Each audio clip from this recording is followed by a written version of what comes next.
Howdy folks, I am the adventurous entrepreneur and I fill bathtubs with water. No, seriously though, I am the adventurous entrepreneur and today I'm filling a bathtub with water. I want to talk to you about the rookie mistake that I made in putting in this bathtub drain.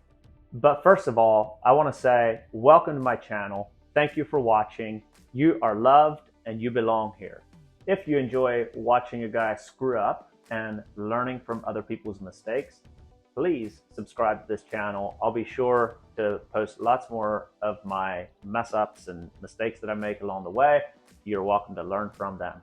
Subscribe, like this video if you learn anything at all. Currently, I'm working on a house that I bought for $2,600. I'm trying to rehab the whole thing without hiring contractors or very minimally hiring. Along the way, I've made multiple mistakes and I will probably continue to make mistakes. And one of them was this bathtub drain.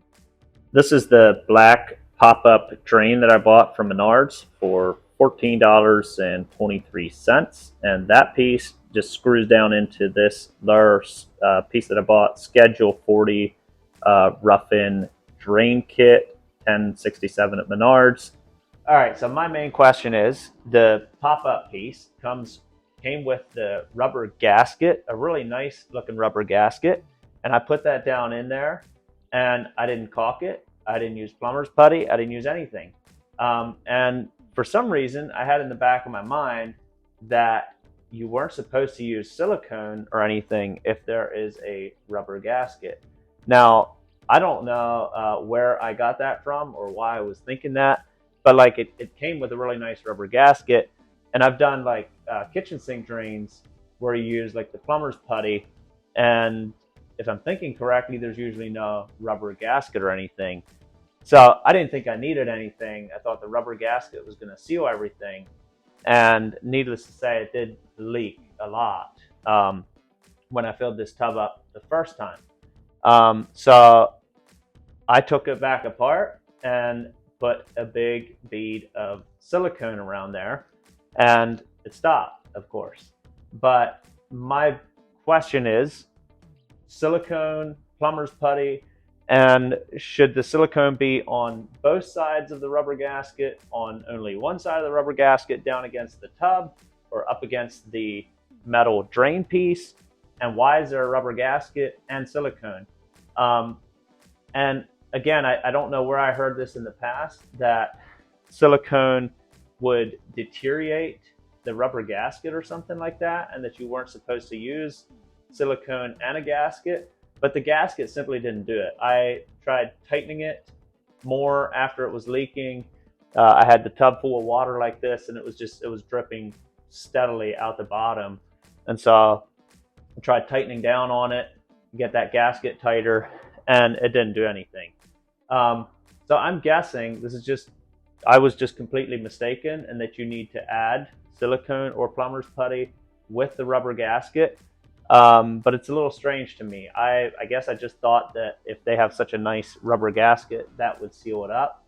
It did not. I added the silicone, left it set overnight, filled the tub this morning, and everything is working just fine. So I'm down here taking one last look to make sure there's no water coming out of this drain. Everything seems to be just fine, but there is one little issue that I don't know if it's a real issue or not. So up here on the overflow drain, there are tiny little droplets of water coming out of these screw holes. And I'm not sure if that means that I just need to tighten these screws down a little bit more, or, I mean, technically this tub's never going to sit this full of water. And even if it goes up to the overflow drain, it's not going to actually get to these screw holes. It's never going to have the water pressure that it has now. So I don't really see this being an issue, but maybe it is. Let me know in the comments. The conclusion of the matter is, use silicone or plumber's putty on your drains. The conclusion of the matter with the overflow is, I don't know. I need you to tell me that. I still have a lot happening in this 3-bedroom house, and if you want to hear my experience insulating, drywalling, flooring, trimming, installing my own kitchen, bathroom, and all that good stuff, follow me. I hope to share my experiences in all of that. I hope you have a blessed day.